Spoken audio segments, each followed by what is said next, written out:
प्रातः स्मरणीय परम पूज्य सद्गुरुदेव भगवान की जय।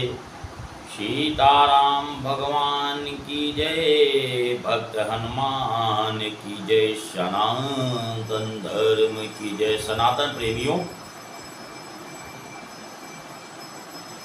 पूर्व के कथा के 8वें भाग में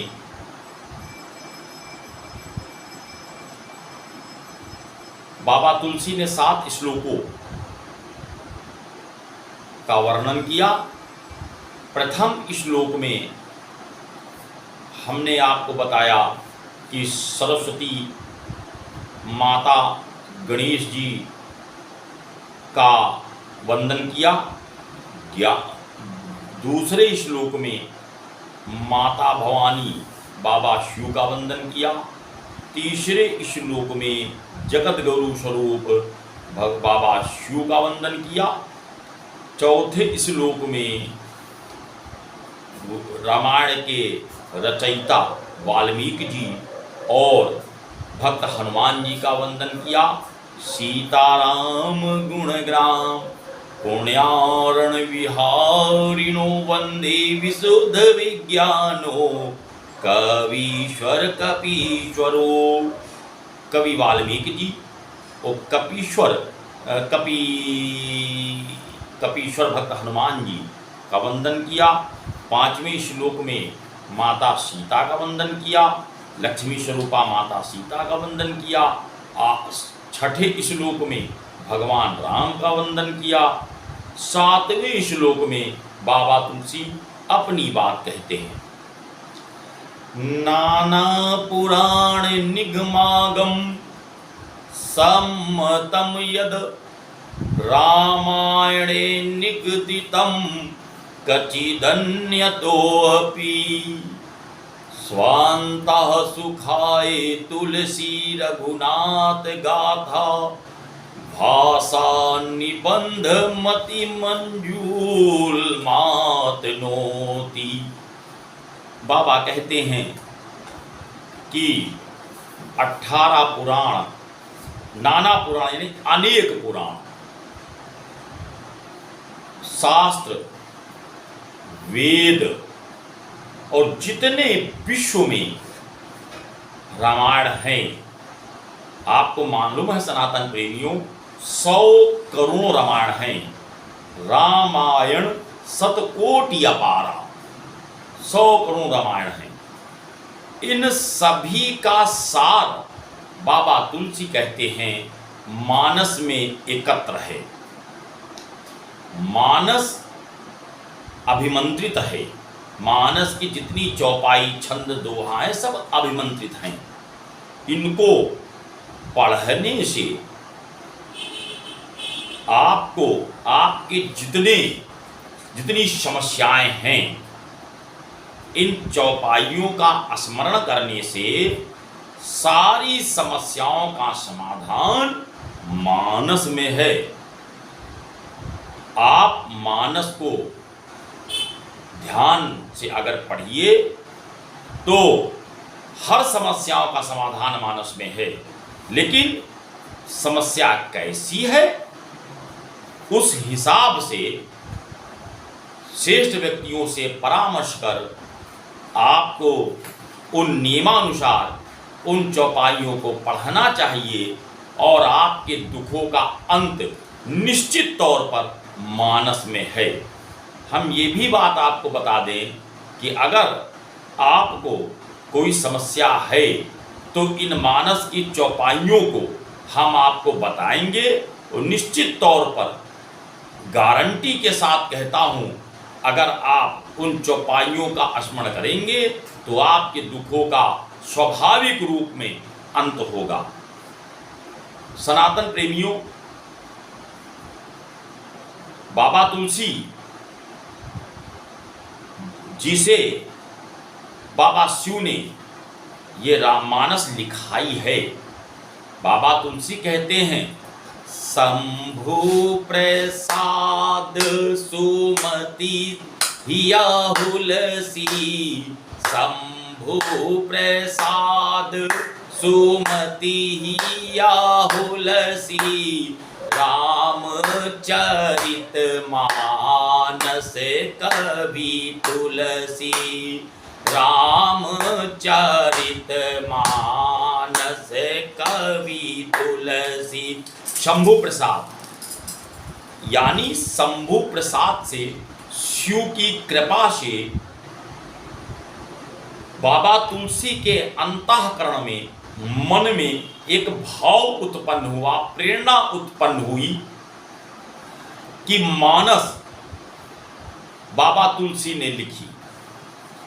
बाबा तुलसी कहते हैं रामचरितमानस कवि तुलसी, कि बाबा शिव ने अपने नाम का उल्लेख नहीं कराया, बाबा तुलसी को ही कवि बना दिया। यह मानस अगर जितने निम्न योनि के लोग हैं, महामूर्ख हैं, हम जैसे मूर्ख हैं, वह भी मानस को सरल ढंग से पढ़ सकते हैं, कह सकते हैं। बाबा तुलसी कहते हैं कि जब काग भुसुंडी जैसे जो कौवा पक्षियों में चांडाल होता है, वो कौवा सबसे नीच योनि का होता है। जब वह मधुर वचन बोलने लगता है, मानस को स्मरण करते हुए, मानस को सुन करके वह जब मधुर वचन बोलने लगता है, तो और मानव की बात ही क्या है। बाबा तुलसी का कहना है कि जब गरुड़ जी महाराज काकभुसुंडी जी के पास नीलगिरी पर्वत पहुंचे, तो काकभुसुंडी जी ने गरुड़ जी का दिव्य स्वागत किया। बाबा तुलसी कहते हैं, करी पूजा समेत अनुरागा, मधुर वचन तब बोल्यो कागा। पूजा की प्रेम सहित, अनुराग मतलब प्रेम सहित पूजा की, और पूजा करने के बाद मधुर वचन बोल्यो तब कागा, मतलब मधुरता से कौवा वचन बोलने लगे।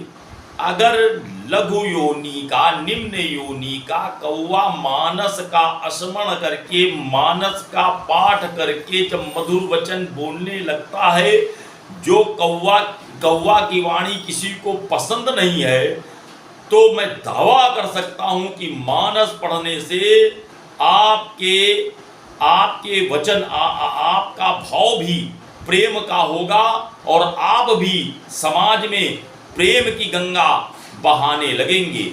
मानस एक ऐसा ग्रंथ है, आपको 7 श्लोक बाबा तुलसी ने कहे हैं। इन 7 श्लोक में भी एक रहस्य है। सनातन प्रेमियों, 7 दिन होते हैं, तो 7 दिन में बाबा तुलसी ने 7 कांड लिखे हैं। तो 7 कांड में 7 कांड ही क्यों लिखे हैं? लवकुश कांड क्यों नहीं? भाई बाबा तुलसी लवकुश कांड भी तो, 8वां कांड भी तो लिख सकते थे, लेकिन 7 कांड काहे लिखे?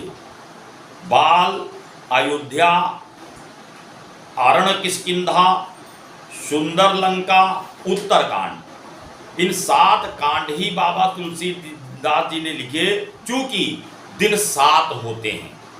7 दिनों में बाबा तुलसी कहते हैं किसी भी दिन आप मानस, किसी भी दिन, किसी भी समय आप पढ़ सकते हैं। इस पे कोई प्रतिबंध नहीं है कि आप ब्रह्म मुहूर्त में सुबेरे पढ़ो, उठ करके पढ़ो, या पूजा करत 5 चौपाई पढ़ो। सब ही दिवस सब दिन सब देशा, और सेवत सादर समन कलेसा। सब ही दिवस सभी दिन, सब दिन सब देशा। किसी भी दिवस को, किसी भी दिन को आप इस मानस के पाठ को पढ़ करके आप जीवन को सफल बना सकते हैं। मानस प्रेमियों, सनातन प्रेमियों, आप मानस को चौपाइयों का नियमानुसार श्रेष्ठ व्यक्तियों से पूछ करके केवल चौपाइयों का अध्ययन करें। गारंटी के साथ कहता हूं समस्याओं का अंत होगा। आइए हम आप भगवान राम का स्मरण करने के बाद वाणी को विराम करते हैं। सीताराम सीताराम सीताराम कहिए, जाहि विधि राखै राम ताहि विधि रहिए। सीताराम सीताराम सीताराम कहिए, जाहि विधि राखै राम ताहि विधि रहिए। जिंदगी की डोर सौ हाथ दीनानाथ के, महलों में राखे चाहे झोपड़ी में वास दे। धन्यवाद निर्विवाद राम राम कहिए, जाहि विधि राखै राम ताहि विधि रहिए। आशा एक राम जी से दूजी आशा छोड़ दे, नाता प्रभु राम जी से दूजा नाता छोड़ दे। जो सब कहते हैं कि मेरे कारण किसी का काम नहीं हो सकता, मैं ही इनका काम कराता हूं, तो वह ये समझ लें कि ईश्वर काम कराते हैं, परमात्मा काम करते हैं। आशा एक राम जी से दूजी आशा छोड़ दे, नाता मेरे राम जी से दूजा नाता छोड़ दे। साधु संग राम रंग अंग अंग रमिए, जाहि विधि राखै राम ताहि विधि रहिए। सीताराम सीताराम सीताराम कहिए, जाहि विधि राखै राम ताहि विधि रहिए। सीताराम सीताराम सीताराम कहिए, जाहि विधि राखै राम ताहि विधि रहिए। अपनी वाणी को विराम देते हुए आपसे निवेदन करता हूं कि सत्संग बहुत सुंदर होता है। सत्संग ही जीवन को सन्मार्ग तरफ प्रेरित करके जीवन के को गति प्रदान करता है। लघु भाग है, जरूर श्रवण करें।